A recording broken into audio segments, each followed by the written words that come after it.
Imagine this. A single signature could push one of the most controversial petitions in Congress straight onto the House floor.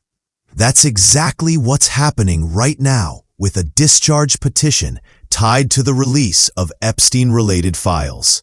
For weeks, Representative Thomas Massie of Kentucky has been gathering Republican support for the move. And now, the petition sits just one name away from hitting the magic number, 218. That's the threshold required to bypass leadership and force a vote, no matter how reluctant party leaders might be. For Speaker Mike Johnson, this moment underscores the fragile balance of control he has inside his own party. And for former President Trump, it's an unusual and highly visible sign of Republican lawmakers openly defying his wishes. The drama surrounding this petition shows how even a handful of determined members can change the course of the political conversation. The effort is spearheaded by Massie, who's been openly encouraging his colleagues to join him in signing the petition. His pitch is simple. Republicans should be the ones to take the lead on transparency, not Democrats. In his own words, don't let it be a Democrat who's the 218th signature. Let it be a Republican. It's a message designed to appeal to party pride while highlighting the growing frustration among rank-and-file members over the slow pace of official investigations. At the center of the fight is the question of access to Epstein-related files, which remain sealed under current proceedings. By rallying a small but steady group of co-signers, Massie has kept this issue alive, despite pushback from leadership. Representatives like Nancy Mace, Marjorie Taylor Greene, and Lauren Boebert have already signed on and appear unwilling to back down, giving the petition a core of loyal supporters. The timing of this petition is also critical.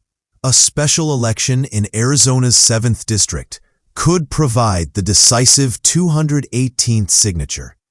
Adelita Grijalva, the daughter of the late Representative Raul Grijalva, is widely expected to win her race. Her campaign has already confirmed that if elected, she plans to sign the petition. If that happens, Democrats could seize the opportunity to tip the petition over the edge. Even though Massie has pleaded for Republicans to claim that symbolic spot, for Speaker Johnson, the possibility of a Democrat casting the decisive vote complicates his position further. He has urged his party to steer clear of the petition, insisting that existing oversight investigations will eventually produce answers.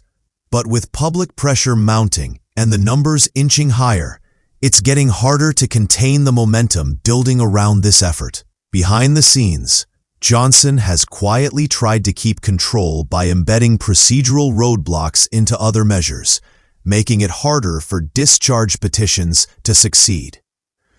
Earlier this year, he faced criticism for using similar tactics to block an unrelated petition about proxy voting.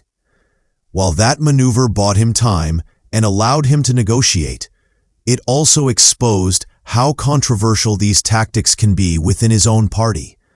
This time, however, even members of his leadership team acknowledge that a floor vote is likely if the petition reaches 218 signatures.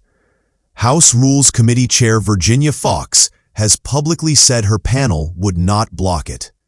That acknowledgement shifts the dynamics dramatically, signaling that even those aligned with leadership may have to step aside if the petition crosses the finish line. So what happens next?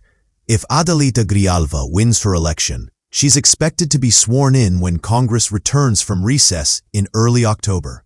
That timing could set the stage for a dramatic showdown on the House floor almost immediately. Whether the petition ultimately succeeds in releasing the Epstein files or not, the political stakes are already clear. For Republicans, it highlights divisions within the party and exposes the limits of leadership's influence. For Democrats, it's an opportunity to align themselves with calls for transparency. And for the broader public, this petition underscores how just a few determined lawmakers and maybe a single signature can force the entire House to confront an issue head-on. In a chamber often paralyzed by gridlock, that rare sense of movement is enough to capture national attention.